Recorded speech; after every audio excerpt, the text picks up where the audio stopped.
وَلْتَكُنْ مِنْكُمْ أُمَّةٌ يَدْعُونَ إِلَى الْخَيْرِ وَيَأْمُرُونَ بِالْمَعْرُوفِ وَيَنْهَوْنَ عَنِ الْمُنْكَرِ وَأُولَئِكَ هُمُ الْمُفْلِحُونَ. بسم الله الرحمن الرحيم. السلام عليكم ورحمة الله وبركاته. الحمد لله الذي يؤلف بين قلوب المؤمنين بالمحبة الخالصة. أشهد أن لا إله إلا الله وحده لا شريك له، وأشهد أن محمدا عبده ورسوله لا نبي بعده. اللهم صل وسلم وبارك على سيدنا محمد وعلى آله وصحبه وجميع التابعين ومن tabi'ahum بإحسان إلى يوم الدين.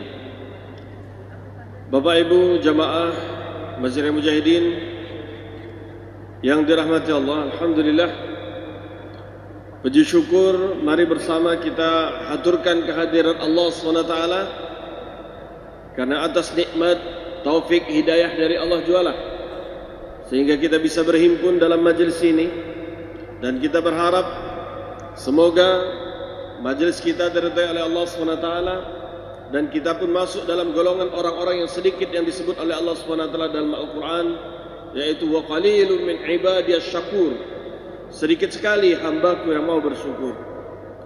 Salawat dan salam semoga selalu tercurah pada kekasih kita, junjungan kita Nabi Agung Muhammad sallallahu alaihi wasallam. Beliau sebagai qudwah, sebagai uswah, sebagai panutan, sebagai tauladan kita dalam mengamalkan Islam dalam kehidupan kita sehari-hari. Dan kita berharap semoga dengan meneladani, mencontoh perilaku beliau, layaklah kemudian kita dianugerahi oleh Allah SWT rasa cinta kepada Rasulullah SAW, dan layaklah pula kelak kita dikumpulkan oleh Allah SWT bersama beliau di Jannatul Firdausil A'la. Amin Allahumma amin. Bapak Ibu jamaah yang dirahmati Allah, hari ini tanggal 16 Sya'ban, artinya kurang lebih 14 atau 13 hari lagi insyaAllah kita akan bertemu dengan tamu agung, bertemu dengan syahr Ramadan, bertemu dengan bulan Ramadan. Jamaah yang dirahmati Allah, kedatangan Ramadan seharusnya menjadi sesuatu yang spesial bagi kita. Lebih spesial dibanding ketika kita kedatangan tamu negara atau mungkin raja. Ketika seorang raja misalnya akan bertamu, bertandang ke rumah kita, maka apa yang akan kita persiapkan? Tentu kita akan memperbagus rumah kita, menyiapkan, mencari berbagai macam hidangan yang disenangi oleh raja atau oleh tamu kita, dan berbagai macam persiapan yang lain yang kita lakukan agar tamu betah berada di rumah kita. Nah jemaah yang dirahmati Allah, Ramadan adalah tamu yang lebih agung dibandingkan raja. Maka bagaimana persiapan kita menyambut kedatangan bulan Ramadan? Kita khawatir jemaah yang dirahmati Allah masuk dalam golongan orang-orang yang didoakan oleh malaikat Jibril, yang kemudian diaminkan oleh Nabi Muhammad SAW. Celakalah orang yang bertemu dengan bulan Ramadan dan dia tidak mendapatkan ampunan selepas dari bulan Ramadan. Jemaah yang dirahmati Allah, ketika kedatangan bulan Ramadan kita sikapi sama saja dibandingkan dengan bulan-bulan selain Ramadan, maka ini adalah cikal bakal bahwasanya Ramadan kita akan gagal. Jamaah yang dirahmati Allah, lantas persiapan seperti apa yang harus kita lakukan untuk menyambut kedatangan bulan Ramadan? Paling tidak jamaah yang dirahmati Allah, ada 4 hal atau 4 persiapan yang harus kita lakukan untuk menyambut kedatangan bulan Ramadan. Persiapan yang pertama adalah i'dadul ilmi bir Ramadan, atau mempersiapkan pemahaman kita, ilmu kita terkait dengan bulan Ramadan. Kenapa ini penting? Karena memahami hal-hal terkait dengan bulan Ramadan itu akan mempersiapkan diri kita melakukan amaliyah atau melakukan berbagai macam kegiatan yang dilakukan di dalam bulan Ramadan. Di bulan Rajab, bulan Sya'ban itu adalah bulan yang seharusnya kita mempelajari hal-hal yang terkait dengan bulan Ramadan. Jadi kesimpulannya, jangan lagi bertanya tentang bulan Ramadan di dalam bulan Ramadan. Itu adalah pertanyaan yang terlambat. Kalau ibarat perang, masuk ke medan perang baru bertanya siapa musuh kita gitu.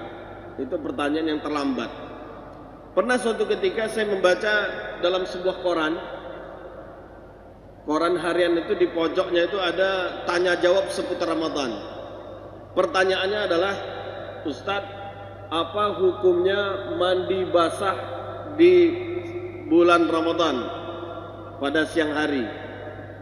Ini pertanyaan yang terlambat. Kenapa pertanyaan ditanyakan di bulan Ramadan? Jadi seharusnya pertanyaan-pertanyaan seperti itu ditanyakan ketika bulan Rajab atau bulan Sya'ban. Jangan bertanya lagi hal-hal tersebut di dalam bulan Ramadan.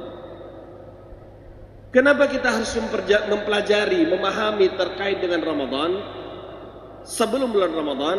Agar kita sudah memiliki persepsi yang utuh terkait dengan bulan Ramadan, lalu kemudian kita mulai merencanakan apa yang harus saya lakukan dalam bulan Ramadan. Misalnya, salah satu keutamaan di bulan Ramadan disebut dengan Syahrul Quran. Ramadan disebut dengan bulan Al-Quran. Nah, di sirah, sejarah, biografi Nabi diceritakan, dikisahkan betapa interaksi Nabi Muhammad SAW dengan Al-Quran di dalam bulan Ramadan itu lebih diintensifkan. Bahkan ada para salafus saleh di bulan Ramadan mereka yang mengkhatamkan Al-Quran itu dalam satu hari 2 kali. Disebutkan dalam riwayat Imam Syafi'i. Imam Syafi'i itu khatam pada malam hari sekali, pada siang hari sekali. Jadi dalam satu bulan beliau mengkhatamkan 60 kali. Nah, jamaah yang dirahmati Allah, dengan memahami bahwasanya Al-Quran adalah Syahrul Quran, maka kita terobsesi untuk memperbanyak tilawah Quran kita. Maka di bulan Sya'ban ini kita sudah punya target. Insya Allah di bulan Ramadan saya akan khatam 1 kali misalnya. Atau yang sudah biasa mungkin tahun dulu sudah sekali, tahun ini target 2 kali khatam. Atau mungkin yang sudah dulu sudah 2 kali khatam, target tahun ini 3 kali khatam misalnya.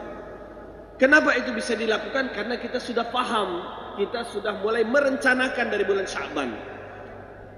Jadi kalau kita baru belajar tentang Ramadan di dalam bulan Ramadan, kapan kita mau bikin target lagi terkait dengan khatam Quran? Jadi itulah pentingnya kita memahami terkait dengan bulan Ramadan sebelum masuk bulan Ramadan, agar kita sudah punya planning, agar kita punya perencanaan. Nanti di bulan Ramadan saya mau iktikaf misalnya kan, karena sudah paham, oh iktikaf di mana, dicari tempatnya yang layak. Saya mau khatam sekian kali. Kenapa? Sudah ada persepsi Ramadan adalah Syahrul Quran dan lain sebagainya. Ini yang pertama, persiapan yang pertama, mempersiapkan pemahaman kita. Jadi di bulan Rajab dan Sya'ban ini banyak-banyak kita baca buku terkait dengan Ramadan. Bisa dibaca buku tentang fikih Ramadan atau fikih Siam karangan Ustaz Yusuf Qardawi misalnya. Nah, silakan dibaca. Ini untuk semakin memberikan pemahaman kita terkait dengan bulan Ramadan. Lalu kemudian yang kedua, jemaah yang dirahmati Allah, i'dadur ruh, mempersiapkan ruhiyah kita, mempersiapkan mental dan spiritualitas kita menyambut kedatangan bulan Ramadan. Bulan Ramadan ini adalah bulan suci, dan yang bisa menikmati kesucian bulan Ramadan itu adalah orang-orang yang berupaya untuk suci. Ibarat Mujahidin punya radio, namanya Mujahidin FM. Kita di rumah punya radio. Kita baru bisa menikmati siaran radio Mujahidin FM di rumah kalau frekuensi radio kita dengan frekuensi Mujahidin itu klop, nyambung. Baru kita bisa menikmati siaran radio Mujahidin FM. Tapi ketika frekuensinya berbeda, kita tidak akan ketemu. Begitupun halnya dengan Ramadan. Ramadan itu baru bisa dinikmati itu oleh orang-orang yang berupaya mensucikan dirinya, menyamakan frekuensinya dengan frekuensi Al-Quran. Kalau ini bisa sama, maka nanti di akhir Ramadan dia akan berharap sekiranya sepanjang tahun adalah Ramadan. Ketika dia bisa menikmati Ramadan, maka di akhir Ramadan, di 1 Syawal, ketika takbir dikumandangkan, dia menangis, sedih berpisah dengan bulan Ramadan. Ini adalah orang-orang yang bisa menikmati bulan Ramadan. Tetapi ketika misalnya terdengar takbir 1 Syawal, kita berteriak merdeka, berarti kita temannya setan. Karena setan di akhir Ramadan justru dilepaskan ikatannya. Nah, jamaah yang dirahmati Allah, jadi persiapan ruhiyah kita di bulan Rajab dan Sya'ban itu adalah dengan yang pertama, memperbanyak doa sebagaimana diajarkan oleh para salafus saleh dulu. Allahumma barik lana fi Rajab wa Sya'ban wa ballighna Ramadan. Nah, itu mempersiapkan mental kita, banyak-banyak berdoa. Lalu kemudian memperbanyak amaliyah-amaliyah sunnah yang lain. Misalnya puasa sunnah. Rasulullah SAW di dalam hadis yang diriwayatkan oleh Aisyah radhiyallahu anha, beliau memperbanyak puasa sunnah itu di bulan Sya'ban. Jadi dalam hadis yang diriwayatkan oleh Aisyah, Rasulullah paling banyak berpuasa di luar bulan Ramadan itu adalah bulan Sya'ban. Puasa-puasa sunnah Rasulullah banyak lakukan di bulan Sya'ban. Lalu kemudian ibadah-ibadah yang lain, mulai kita tahajudnya kita rutinkan, duhanya, tilawah Quran mulai kita tingkatkan. Kalau ibarat orang lari atau olahraga, Rajab dan Sya'ban itu adalah masa pemanasan, warming up, pemanasan.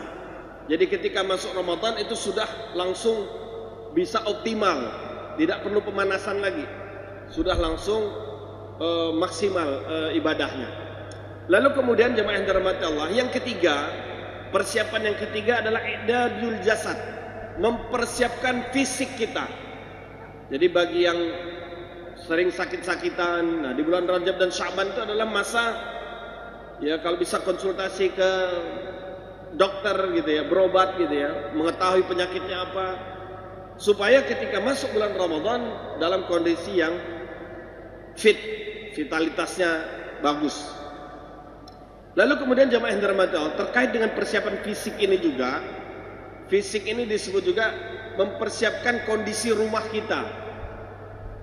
Ibarat kalau kita mau kedatangan tamu, maka rumah kita itu kita bersihkan, atau mungkin kalau mau dicat ya dicat gitu ya.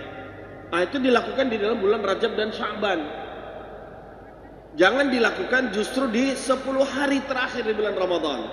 Kebanyakan umat Islam justru memperbagus rumahnya, menggantikan mebel di rumahnya itu justru di 10 hari terakhir bulan Ramadan. Jadi mereka lebih bersiap-siap menyambut Lebaran ketimbang menyambut Ramadan. Jadi kesenangannya itu beda. Lebih senang datang Lebaran ketimbang senang datang Ramadan. Nah, ini udah keliru gitu. Justru Rasulullah SAW di 10 hari terakhir bulan Ramadan beliau mengoptimalkan ibadah. Kalau ibarat lari, garis finish itu di 10 hari terakhir udah kelihatan, maka kecepatan dipacu secepat-cepatnya. Nah, jemaah yang dirahmati Allah, jadi kalau kita ingin memperbagus rumah misalnya, diperbaguslah di sebelum masuk bulan Ramadan. Jadi sehingga ketika masuk bulan Ramadan itu kita senang dengan suasana rumah. Kalau yang masih punya anak-anak kecil, boleh di bulan Rajab dan Sya'ban itu bikin kayak ada acara di rumah kita, misalnya dipasang kertas warna-warni, dipasang balon, lalu ada sambutan marhaban ya Ramadan. Saya ingat waktu anak-anak saya masih kecil, saya buat rumah saya gitu. Dan itu bikin bersama-sama mereka. dan itu senang sekali mereka. Nah, jemaah yang dirahmati Allah, jadi suasana yang kondusif menyambut Ramadan itu akan membangkitkan gairah keluarga dengan kedatangan bulan Ramadan. Lalu kemudian yang keempat, yang terakhir, i'dadul mal, mempersiapkan harta untuk menyambut kedatangan bulan Ramadan. Harta dipersiapkan untuk apa? Bukan untuk memperbanyak buka atau memperbanyak sahur. Karena kalau kita lihat di Indonesia ini cenderung pengeluaran itu justru meningkat meningkat drastis itu justru pada ketika sahur dan berbuka.